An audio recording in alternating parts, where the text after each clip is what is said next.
Boa tarde, Irineia, Wellington, Lia. Boa tarde, Danilo.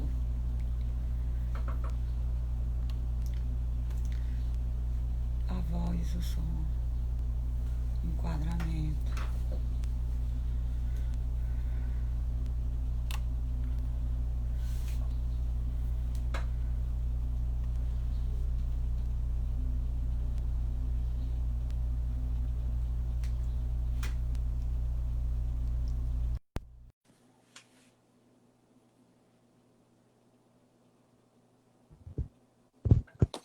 Olá, Danilo. Boa tarde. Olá, boa tarde. Você me escuta? Escuto sim. Só queria que você ajeitasse um pouquinho o enquadramento da tua câmera, porque Só um quando instante. divide aqui, corta um pouquinho você. Fechou?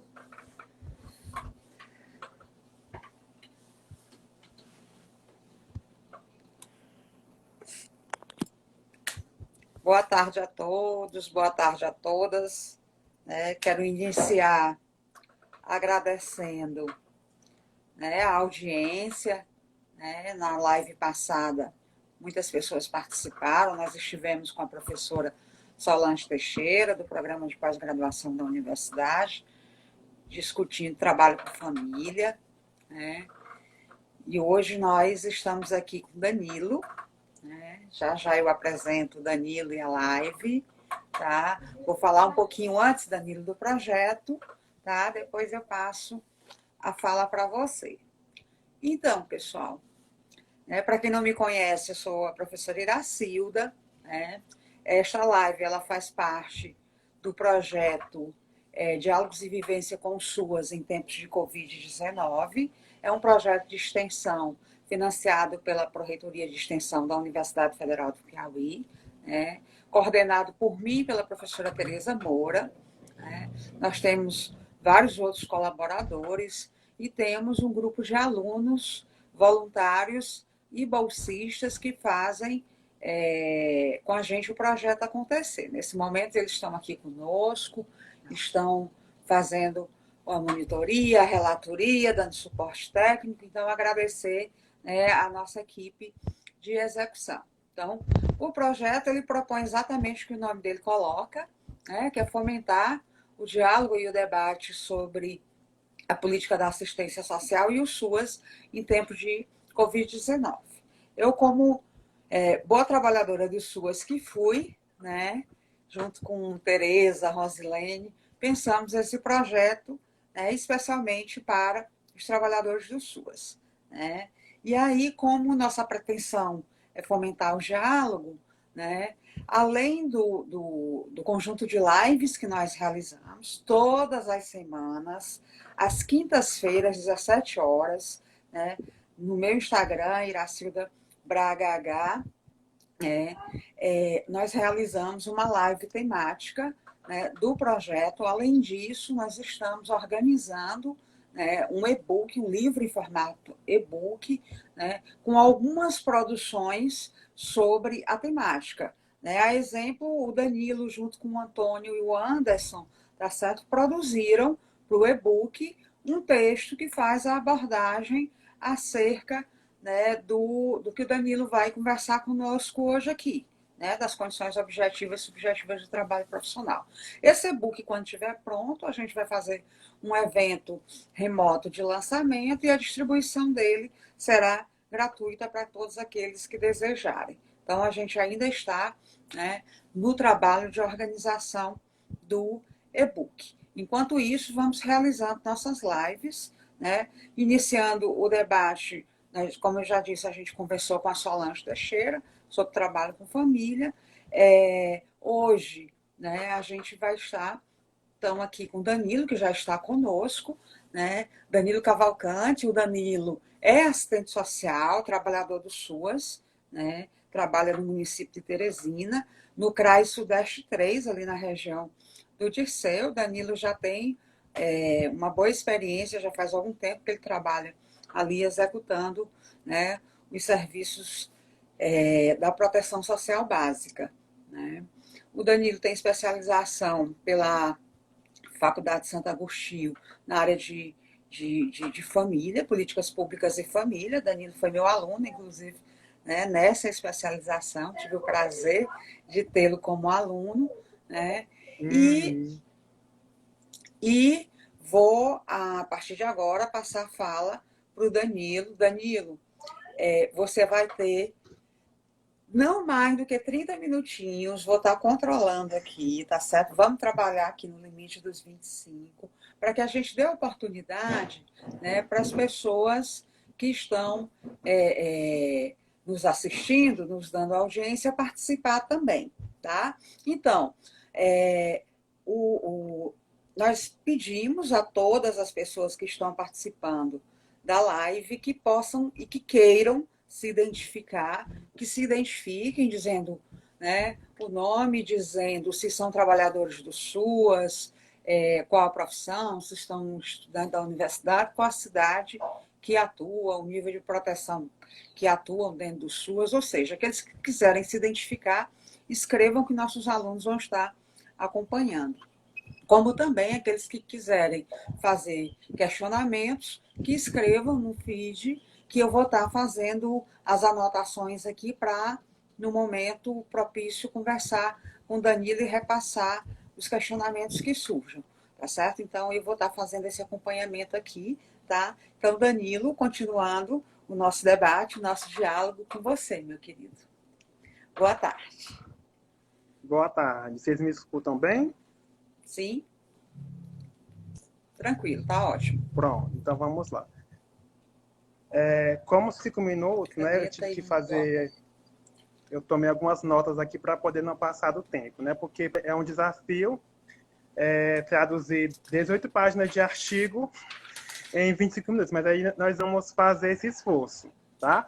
Então, como eu fui apresentado, eu sou Danilo Cavalcante, eu trabalho no CRAS Sudeste 3 há 8 anos, assistente social, e aí eu fiz esse artigo junto com meus colegas psicólogos Antônio Ronald, Soares Pedrosa Júnior e Iano Oliveira Souza. Para começar, eu vou situar brevemente a pandemia, né, e a relação que teve com SUAS. Quando iniciou a pandemia, os serviços foram suspensos, né? Houve todo um medo por parte dos trabalhadores, movimento, né, para que fosse suspenso os serviços. E aí também, a partir de decisão da gestão, houve essa suspensão. Logo após, o Ministério Público Estadual entrou com uma ação, né, determinando que os serviços retornassem, né, porque, obviamente, parte ficou desprotegida, né? Porque, embora se tivesse como intenção proteger os trabalhadores, trabalhadoras e usuários, essa decisão, né, de suspensão dos serviços também deixou desprotegida uma parte da população, né? E, segundo Mioto, essa é uma tendência da política social no Brasil, né, de transferência para a sociedade, para os usuários, para as famílias, essa proteção, né? Então, após essa ação do MPE, os serviços voltaram, né? Com essa volta, foi preciso uma reorganização, né? Porque obviamente, né, os TUAS ele tem contato com a população, né? Faz parte dessa natureza do trabalho social, esse contato com a população, de forma especial o trabalho coletivo, né? Tem que se reorganizar os serviços através de agendamentos, né? E também priorizando determinados atendimentos diante das seguranças de renda, convívio e acolhida, né? Digamos que foi priorizado aquilo que era essencial dentro do SUAS.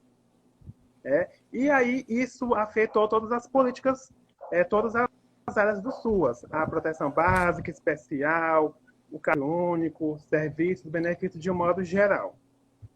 Um ponto que nós precisamos aqui refletir em relação a essa essencialidade, né? Porque teve uma portaria do Ministério da Cidadania que veio vislumbrar o SUAS como serviço essencial. Só que essa essencialidade, ela não se traduz em condições de trabalho para trabalhadores e trabalhadores do SUS. Por que eu digo isso? Porque o acesso a EPIs, né, as condições de trabalho em relação às estruturas das unidades, o acesso, né, à insalubridade e demais condições de direitos que a saúde tem não foram igualmente assegurados para o SUAS. Então, há uma contradição entre essa essencialidade, que de fato é essencial, e nós temos que marcar isso e defender isso, o SUAS como serviço essencial, mas, por outro lado, isso não se traduz em condições de trabalho, né? E sem condições de trabalho fica bastante complicado assegurar proteção social para a população. Claro. Então, esse é um ponto que nós temos que demarcar. E por que o SUAS é essencial? Por conta do conceito ampliado de saúde. A saúde ela vai para além da ausência de doenças, né? Tem a questão dos condicionantes sociais, dos determinantes sociais de saúde. Então, por isso mesmo que a saúde, que o SUAS, ele é essencial. E aí eu já falei em relação às seguranças de renda, convívio e acolhida, que, de uma forma geral, elas traduzem essa possibilidade de saúde para a população, em especial para a população usuária dos SUAS. Tá? E agora eu vou falar um pouco em relação às mudanças que tiveram com a pandemia. Como eu falei, um dos aspectos do trabalho social nos SUAS é o trabalho coletivo, né? Seja em relação a grupos de paz, serviços de convivência, acolhidos, oficinas, entre outras. Com a pandemia, tiveram que suspender essas atividades coletivas, né? Como uma forma de proteção para a população e para trabalhadores. Então, se optou por atendimentos individualizados, né? Seja no CRAS, seja em visita domiciliar. Também com a pandemia, né, se veio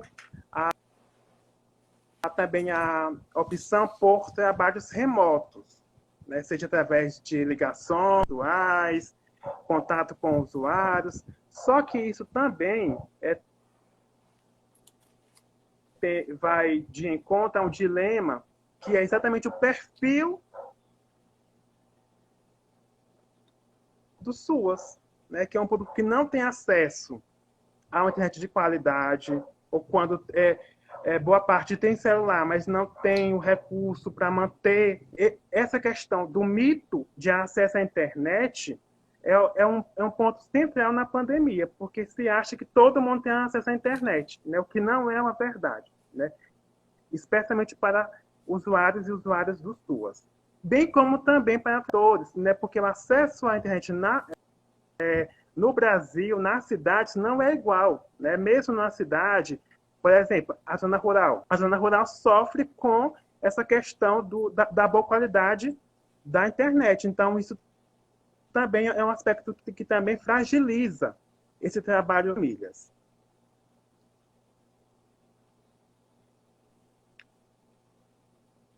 Em relação ao serviço de convivência, foi suspenso inicialmente e por volta de julho voltou, mas através de ligações. Os grupos do PAEF, por enquanto, estão suspensos, né? Grupos de PAEF, PAEF, de modo geral. Outro aspecto também que é importante a gente situar aqui em relação aos benefícios eventuais, né? Que tem a ver com a questão da segurança de renda e o direito à segurança alimentar. É um direito que está instituído no SUAS, através de lei municipal, tá? Então, é algo que já existia. Mas com a pandemia, vieram novas demandas. Né? Em que medida? Porque uma parcela da população que não acessava esse tipo de benefícios eventuais passou a necessitar. Por quê?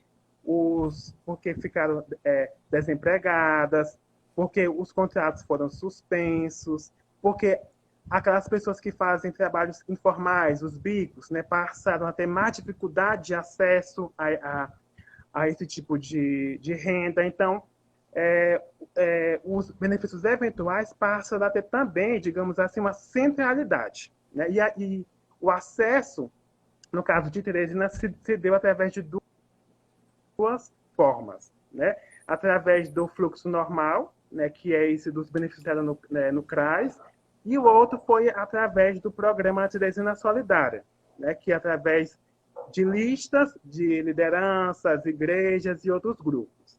E aí nós temos que fazer duas reflexões. Por um lado, esse acesso através do programa Teresina Solidária permitiu o acesso mais ágil a esse público, né? Porque quem tem fome tem pressa, né? Então, esse acesso através de alimentos vem a acelerar esse contato desse público com o SUAS. Por outro lado, há uma fragilidade em relação à integração de serviços, benefícios, projetos do SUAS, porque não é só entregar uma cesta básica, né?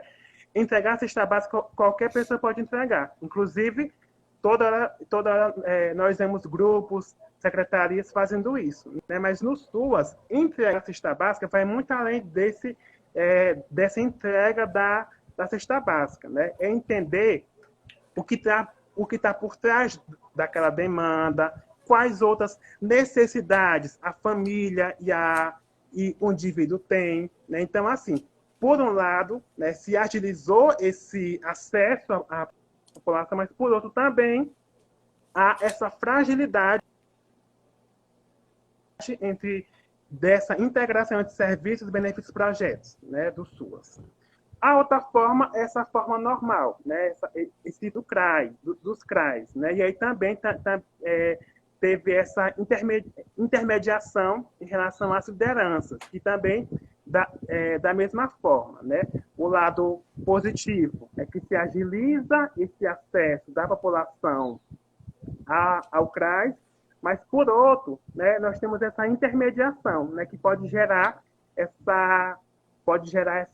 esse questionamento da noção de direito, né? Mas aí nós temos um aspecto que nós podemos dizer, no caso dos CRAs, que é esse contato que os técnicos têm com a população, porque somos nós que fazemos as entrevistas, somos nós que fazemos a entrega do benefício. Então, assim, cabe a nós, enquanto técnicos, deixar nítido essa informação, né, de que o acesso está sendo pela liderança, por conta da pandemia, mas que independe disso, caso ela precise novamente, né? No caso, foi só uma estratégia adotada para evitar, né, que a população precisasse ir ao CRAS. Então, isso é um outro aspecto que também mudou em relação à pandemia. Né? No caso dos CRAs, foram isso. No caso dos CREAS, também teve essa necessidade, né, de agendamento da população usuária. Não dá para negar que a população que recorre ao CRAS é imensamente maior à população que recorre ao CREAS, né? Mas, mesmo assim, é um público que tem que ser visto, mesmo porque com a pandemia, com o isolamento, a tendência de aumentar essas violências, essas violações de direitos, também tende a aumentar. E também o CREAS passa também a assumir um papel importante nesse enfrentamento e prevenção a essas situações de violências e violação de direitos. Em relação à alta complexidade, manteve, né, os serviços, porque, obviamente, é um serviço que precisa ser mantido, né, e aí passam a ser adotadas medidas de restrição de entrada do público, familiares, ao serviço. Né? Ficou contato entre os acolhidos e acolhidas e os trabalhadores do SUAS. Um ponto que nós também pode ser demarcado em relação à pandemia é em relação a esse caráter interdisciplinar e esse caráter do trabalho em equipe, porque com a pandemia houve a necessidade de revezamento entre as equipes, né? Cada dia, né, na unidade, passou a ter uma equipe mínima para poder prevenir, né, esse contato. Né? Então, com a pandemia, né, não há mais esse conceito de equipe no todo, né? E aí por isso que foram adotadas estratégias de reunião online, estudos ampliados online, planejamento online e reuniões também online, né, para poder diminuir essa falta, né, essa falta que há de ter contato com a equipe como se tinha presencialmente. Algo também que nós podemos apontar é o limite do trabalho remoto, porque o trabalho no SUAS, como eu falei, é um trabalho que se caracteriza por esse contato com a população, tá? Então, esse trabalho remoto tem limites, né? Cabe aos profissionais do SUAS poder avaliar o que pode ser feito remotamente e o que não pode ser feito remotamente, né? Por exemplo, em relação a perícia, né? No caso, fica muito complicado você querer avaliar as condições da família só através de uma ligação, né? De um telefonema, né? Então, no caso do trabalho remoto, é fundamental avaliar o que pode ser feito remotamente e o que não pode, porque tem coisas que não pode ser feito remotamente, obviamente, em relação ao caráter do trabalho social no SUS. Particularmente, temos que fazer algumas reflexões, né, em relação ao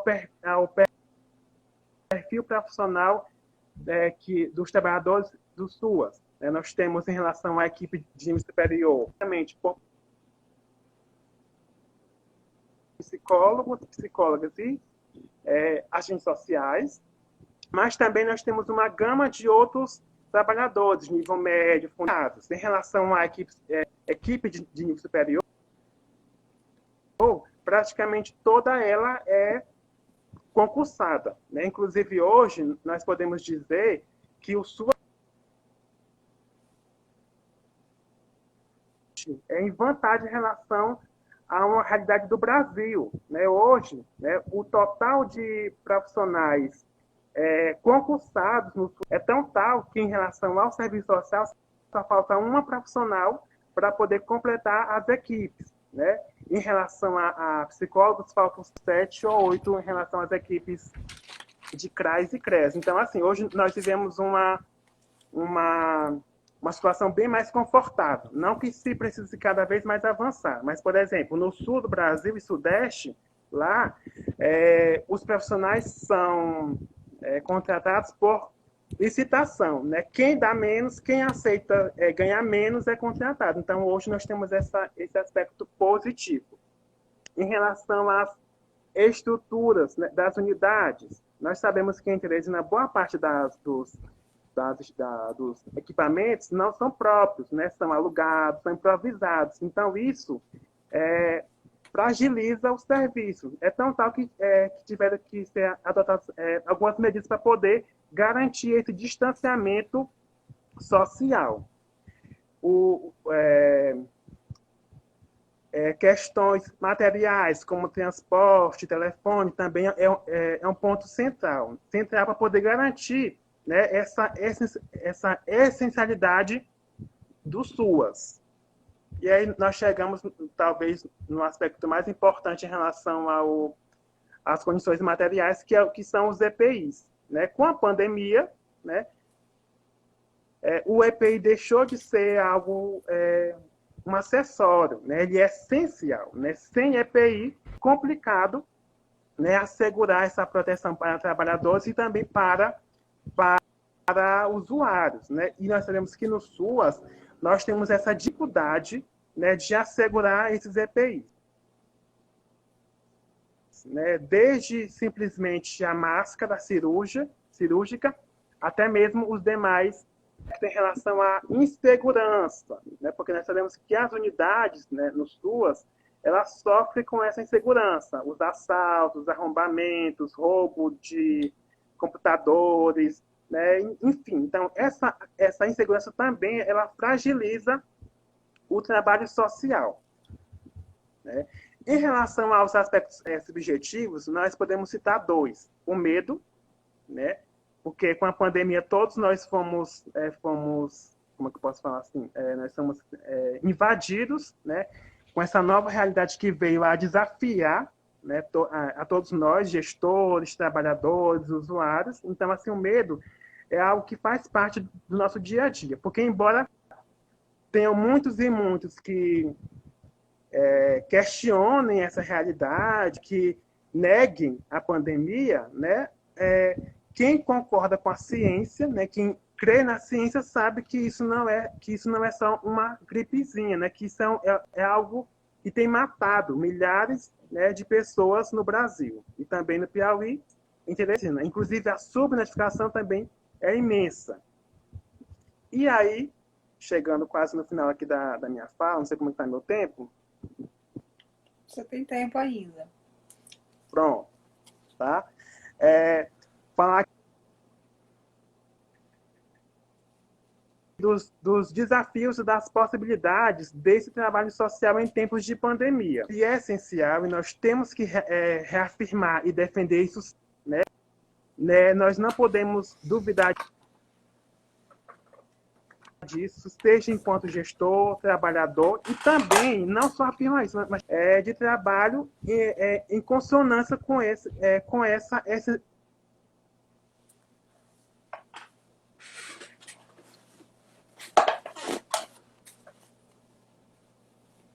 realidade, porque o SUAS sozinho não vai dar conta, né, das necessidades da população. A gente precisa estar em articulação com a saúde mental, e com a pandemia houve uma fragilização dessa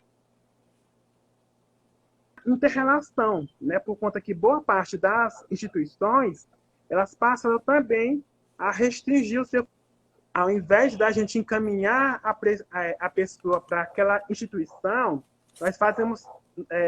nós temos que fazer a ponte, né? Fazer o contato por intermédio de e-mail, de telefone, para poder manter esse acesso intersetorial, sabe? Para poder não perder de vista que nós somos essenciais, mas nós não vamos dar conta de tudo que a população necessita. Outro aspecto que é uma possibilidade é esse caráter interdisciplinar, né? Que com a pandemia se fragilizou porque nós passamos a trabalhar cada dia um técnico. Um dia está eu, sou assistente social, no outro dia está o Antônio, que é psicólogo. Então, isso, de momento, fragiliza o trabalho. Por isso que é importante manter as reuniões online, os estudos ampliados, para poder realmente não perder de vista isso que é uma garantia do SUAS, né? Que é um pilar do SUAS. Em relação ao trabalho coletivo, infelizmente, por enquanto, está fragilizado, né? Porque mesmo através do trabalho remoto, das reuniões através de plataformas, poucas pessoas têm acesso e têm essa oportunidade de participar, né?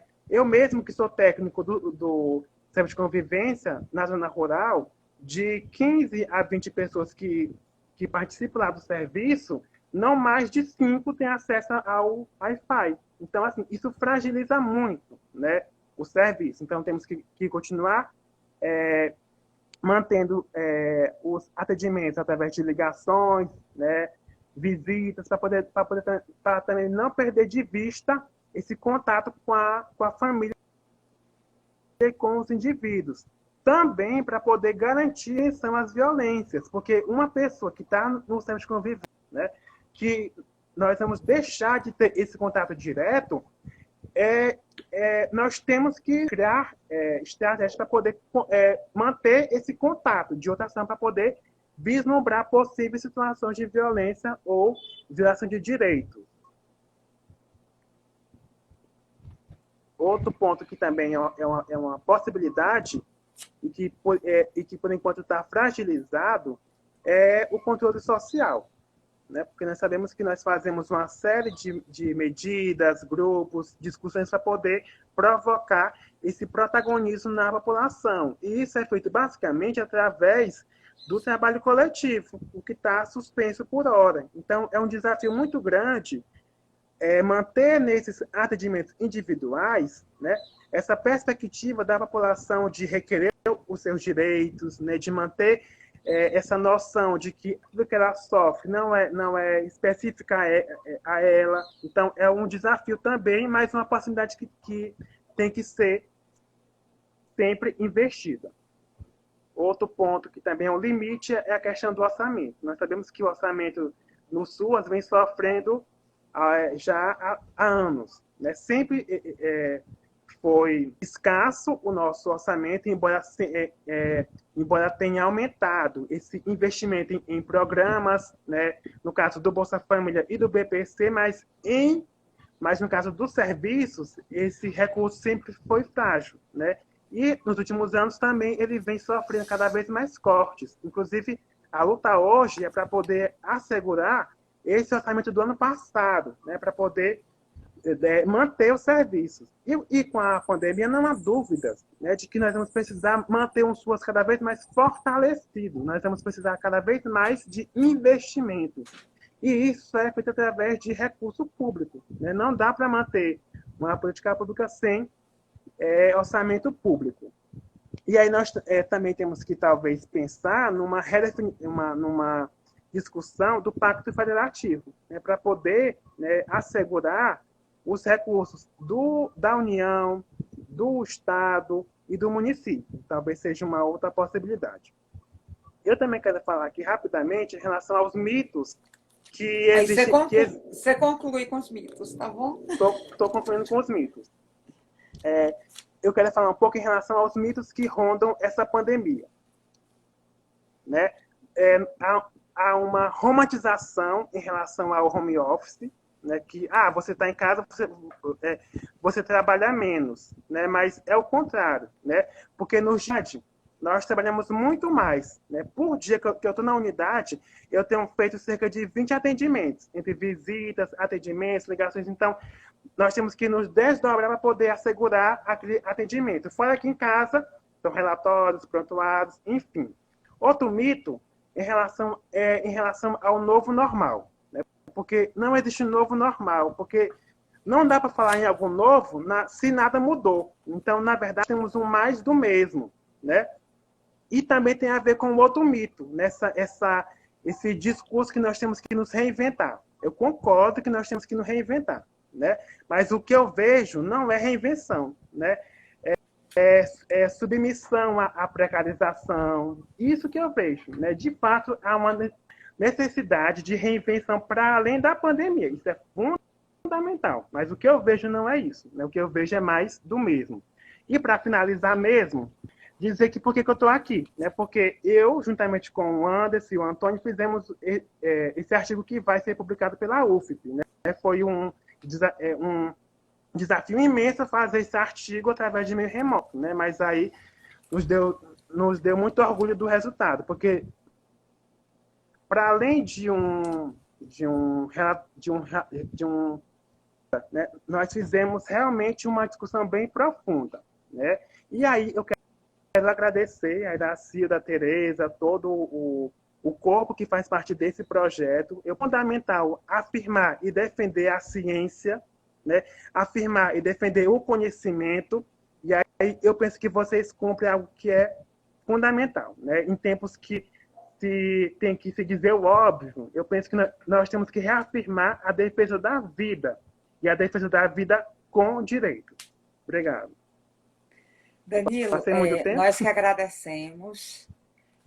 Tudo bem, tranquilo. Nós que agradecemos, né, a sua colaboração. Aproveito para parabenizar pela fala e pelo artigo, né? É sempre muito desafiador, né, quando a gente está na execução dos serviços, a gente sistematizar, né, e principalmente construir, né, teoricamente em cima daquilo que a gente trabalha. Então, assim, essa é a proposta do e-book, que a gente possa sistematizar essas vivências, não vem apenas aqui falar sobre elas, mas que a gente possa escrever, né, para dividir com outras pessoas aquilo que nós vivenciamos e refletir, principalmente, refletir teoricamente sobre isso, né? Então, parabéns pelo artigo. Apareceram aqui uma série de questões, mas antes de apresentar as questões, né, O Danilo, ele leu a minha tese, ele sabe que tem lá na minha tese de doutorado, e aí eu discuti exatamente o trabalho profissional e o trabalho do assistente social em especial na minha tese, e tem um espaço lá que eu reservei justamente para discutir as condições objetivas e subjetivas do trabalho profissional, né? Alguém perguntou aqui, né, sobre assim, já havia dificuldades antes e o que é que aumentou, o que é que muda, tá certo, com uma pandemia, né? E aí eu me lembro muito bem, né, do retrato que a gente traça lá, que existe sim muita dificuldade no trabalho no SUAS, né? O SUAS, ele tem crescido, ele tem avançado enquanto um sistema que organiza a política da assistência social, notadamente aqui no estado do Piauí, especialmente aqui em Teresina.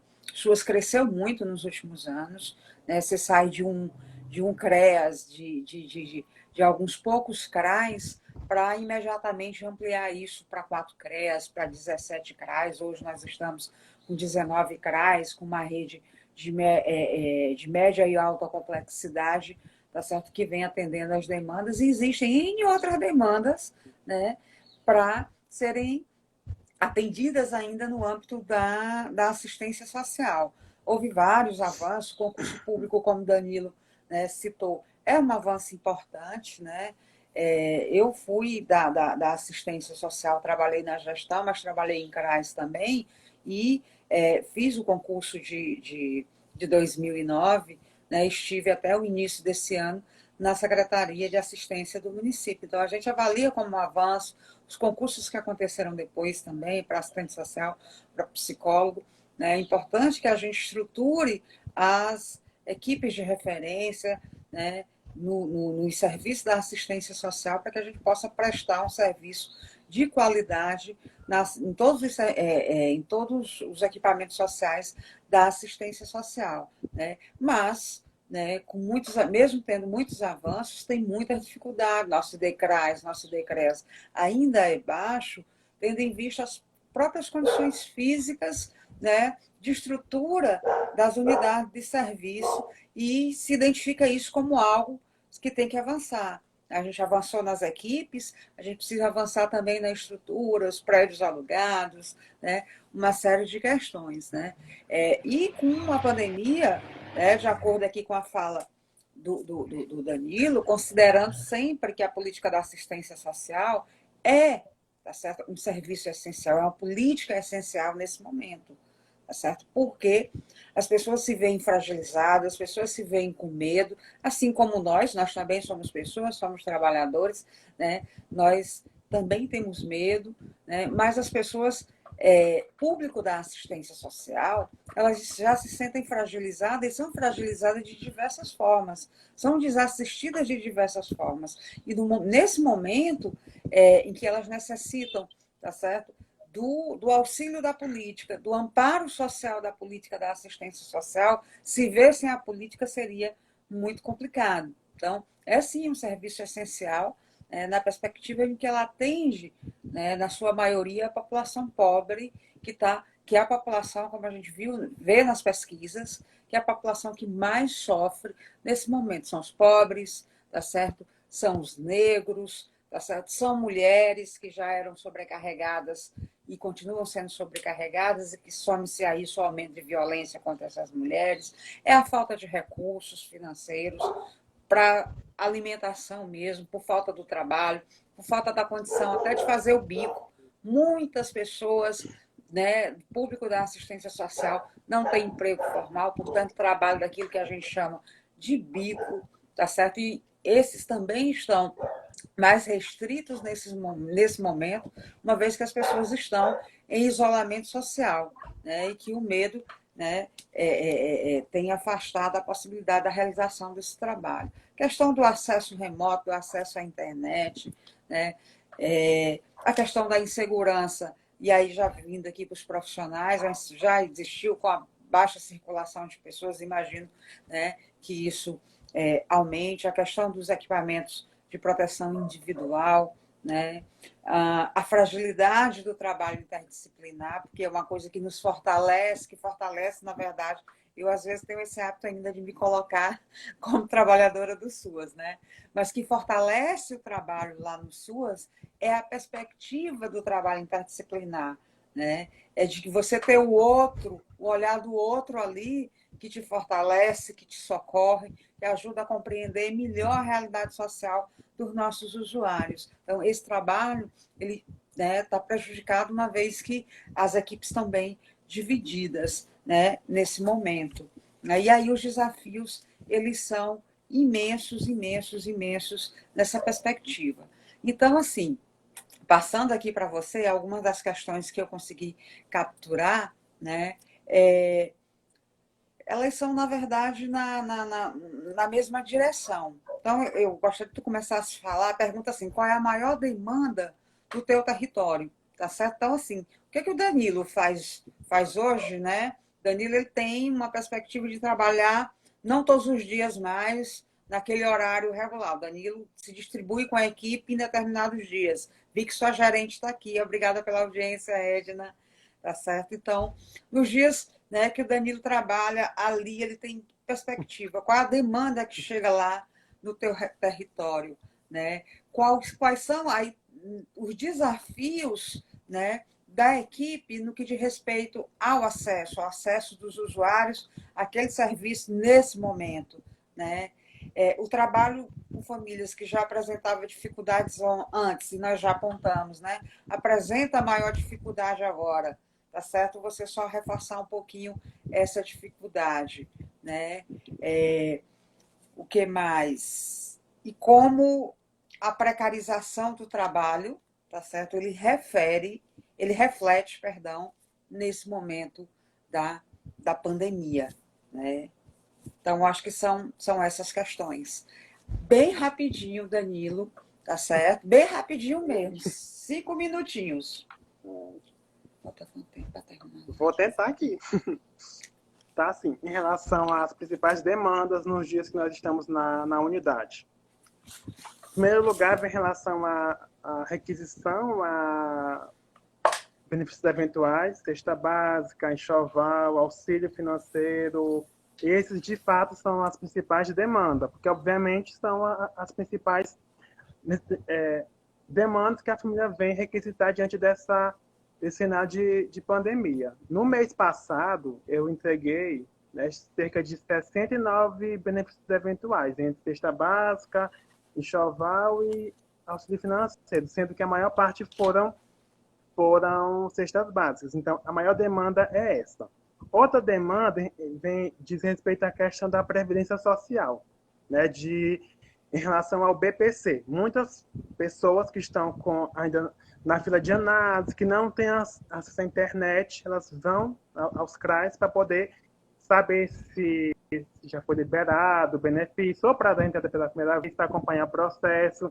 Tem famílias, inclusive, que só ficaram sabendo da antecipação do BPC por conta da gente, né, por conta desse acompanhamento, porque a Previdência, ela antecipou meio salário mínimo do pessoal que estava na fila do BPC, e muitas pessoas não sabiam, então, através da gente, elas ficaram sabendo. Então, primeiro vem a questão dos benefícios eventuais, segundo, a demanda da Previdência Social, em especial do BPC. Tá? E as outras demandas são em relação a cadastro único, né, ao serviço de convivência, que nós temos que assegurar essa continuidade, em relação ao BPC na escola. Então, é isso, em relação ao cotidiano no CRAS. E como é que a gente faz rapidamente? Tem que planejar, porque se você for deixar para executar tudo na hora, você não faz nada. Então, você tem que planejar tudo que você for fazer naquele dia, seja visita, atendimento, ligação, e deixar para fazer em casa o que é possível. Relatório, atualizar prontuário, enfim. Em relação aos desafios, né? Eu diria que o maior desafio em relação ao público mesmo do SUAS, o perfil de acesso à internet, né, de acesso a transporte, né, e também que está relacionado, né, às condições de trabalho reais, em relação a foco de telefone, telefone que é roubado, a creche que é arrombada, leva o computador, enfim. Tá? Essa é seria a principal relação entre desafios e as dificuldades. Sem falar também, que eu não vou repetir em relação aos EPIs, porque fica muito complicado. Né? Por exemplo, BPC na escola. Eu não avancei, né, nos acompanhamentos do BPC na escola, porque a maior parte do público é grupo de risco. Né? E aí eu não vou citar uma pessoa que é do grupo de risco com a máscara de TNT, por exemplo. Né? Eu não sou louco, entre aspas, então não vou fazer isso. E o telefone, isso por enquanto, então a gente está aguardando. Qual foi a terceira pergunta, Iracilda? Que cortou um pouco o áudio na hora. Bom, essas dificuldades do trabalho com a família antes já era difícil, né? Como é que isso está agora, depois da pandemia? Na verdade, tudo que já existia antes só tende a ampliar, né, o contexto da pandemia. A pandemia não vem criar praticamente nada. Né? Esse discurso de que com a pandemia agora pessoas invisíveis estão chegando para a gente. Né? No meu entendimento, isso é um mito, né? Porque a busca ativa sempre foi uma estratégia dos SUAS. Né? E a pobreza é algo estrutural. Essas pessoas não passaram a existir no momento, né? Não surgiram do nada. Então, esse discurso de que bom que agora temos a pandemia, porque vamos agora chegar a um público que não existia. Para mim, isso não convém com o meu aporte teórico que eu acredito. Então, assim, esse público já existia e ele é resultado direto da terceirização, das contrarreformas da Previdência trabalhista, né? E do processo que o Brasil vem sofrendo nos últimos anos. Então, assim, não existe esse discurso de novos pobres ou pessoas invisíveis, né? Existem pessoas que existem para não ser realmente observadas, né? Pessoas que realmente estão à margem ou que muitas vezes os profissionais, né, a gestão não quer visualizar por uma série de motivos. Por exemplo, população em situação de rua. Uma crítica que é possível fazer em relação a esse serviço foi, primeiro, a suspensão que teve no começo da pandemia, que esse público ficou descoberto, e uma segunda crítica em relação que aquelas pessoas que não se adequaram às normas que foram estabelecidas, né, elas não puderam permanecer no acolhimento. Né? Então, assim, há uma dificuldade do provimento e da gestão, né, em se adequar à nova realidade, né? Em criar novas práticas de convivência com o diferente. Porque como é que eu vou exigir que uma pessoa que faz uso de substância psicoativa há anos, só porque tem uma pandemia agora. Não, se você fizer uso de drogas, você não vai poder permanecer no abrigo. Então, é muito complicado. Isso é muito contraditório. Então, só para poder dar um exemplo.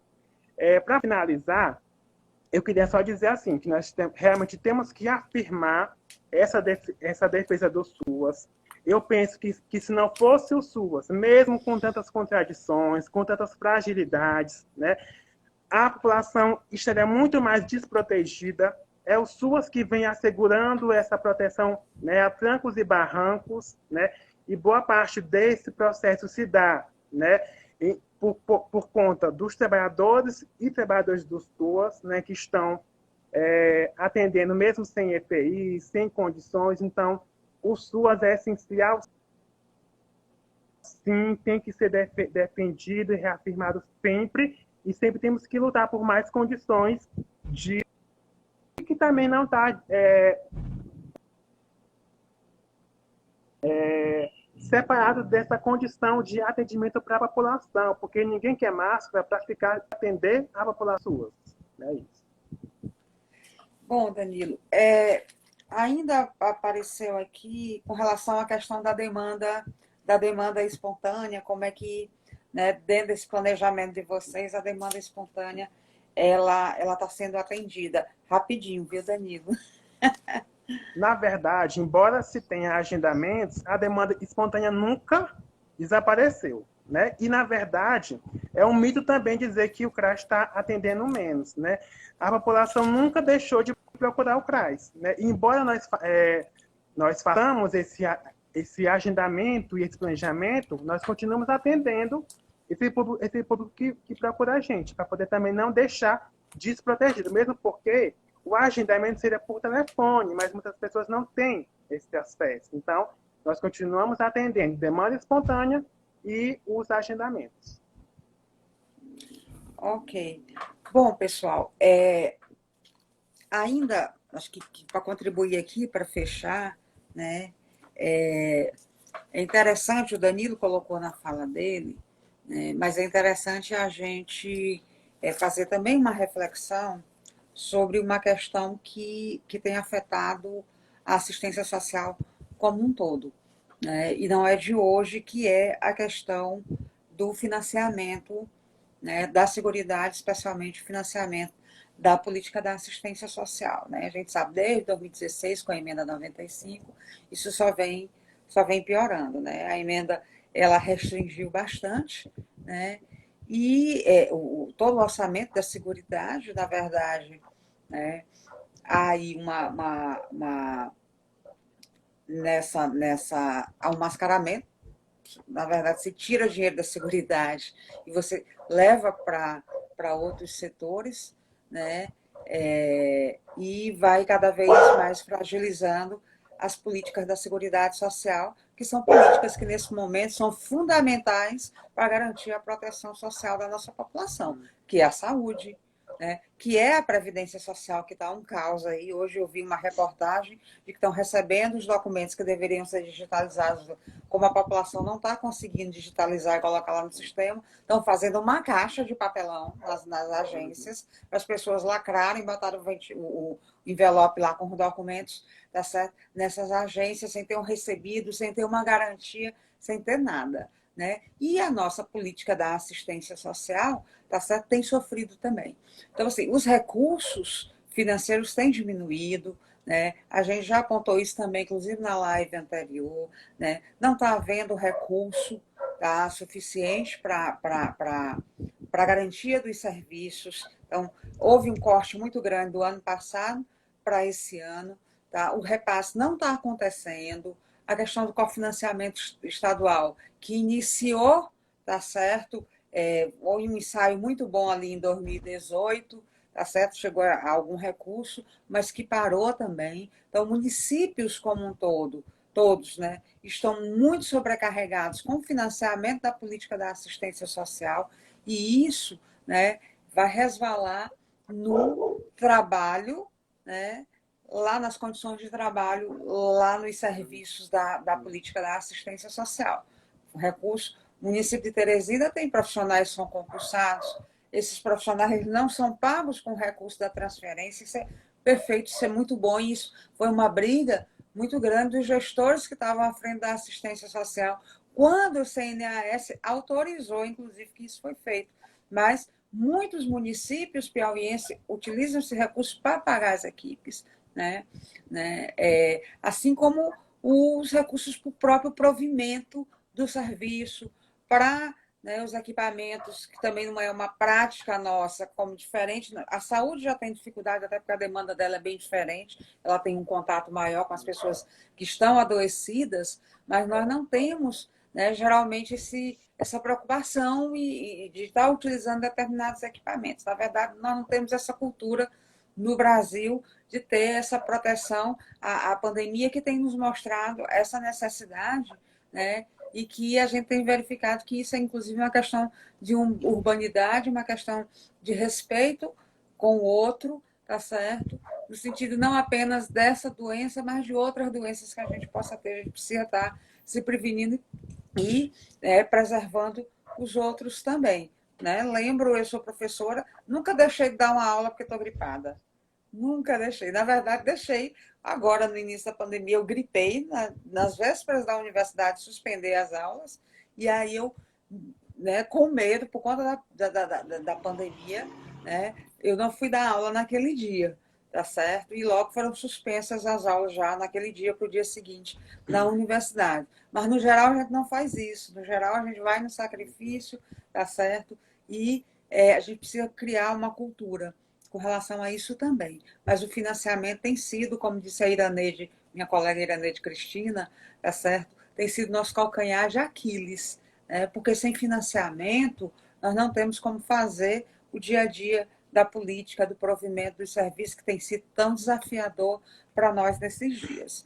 Então, eu vou encerrar minha fala agradecendo a todos pela audiência, né? Dizer que todas as lives, nossas lives são realizadas todas as quintas-feiras, às 17 horas, aqui no meu Instagram, @IracildaBragaH, tá? Sempre às quintas, sempre às 17 horas. Embora o projeto, né, Diálogos e Vivência com SUAS em Tempo de Covid, também tem um perfil de Instagram, que é SUAS Covid-19_UFIP. E quero dizer também que as lives elas estão ficando salvas no Facebook. Nós criamos no YouTube. Nós criamos um perfil no YouTube, amanhã a gente disponibiliza já a live de hoje no YouTube, que o endereço é o mesmo, SUAS Covid-19_UFIP. Então, se inscreva no canal, né? Dê lá o seu joinha, como diz aí os youtubers. A professora Iracilda, né? Olha, a professora Iracilda virando youtuber, nunca pensei na minha vida.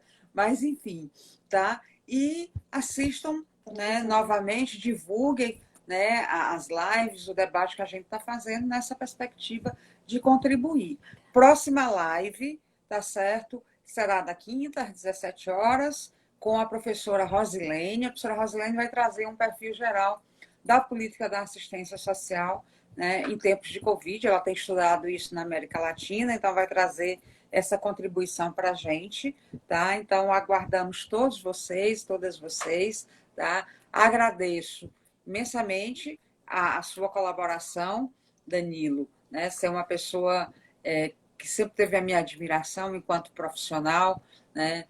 Enquanto estudante, uma excelente estudante, que eu tive o prazer de ser professora. Então, muito grata pela sua colaboração, pela audiência de todos, tá? Se você ainda quiser dar um tchauzinho, você tem aí uns 30 segundos, tá? Fique à vontade.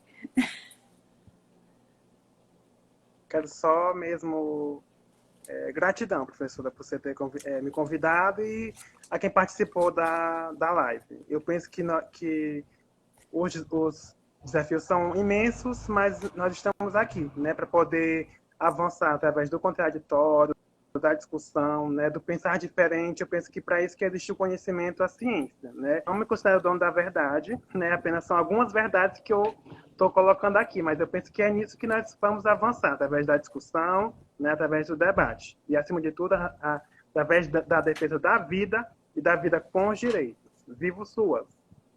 E a defesa do SUAS, na sua garantia de proteção social, né, as pessoas que dele necessitam e nesse momento tão particular, né, que vivenciamos todos nós, tá certo? Então, tenhamos um bom restante de noite, um bom restante de tarde, uma boa noite, tá certo? E nos encontramos na próxima quinta-feira.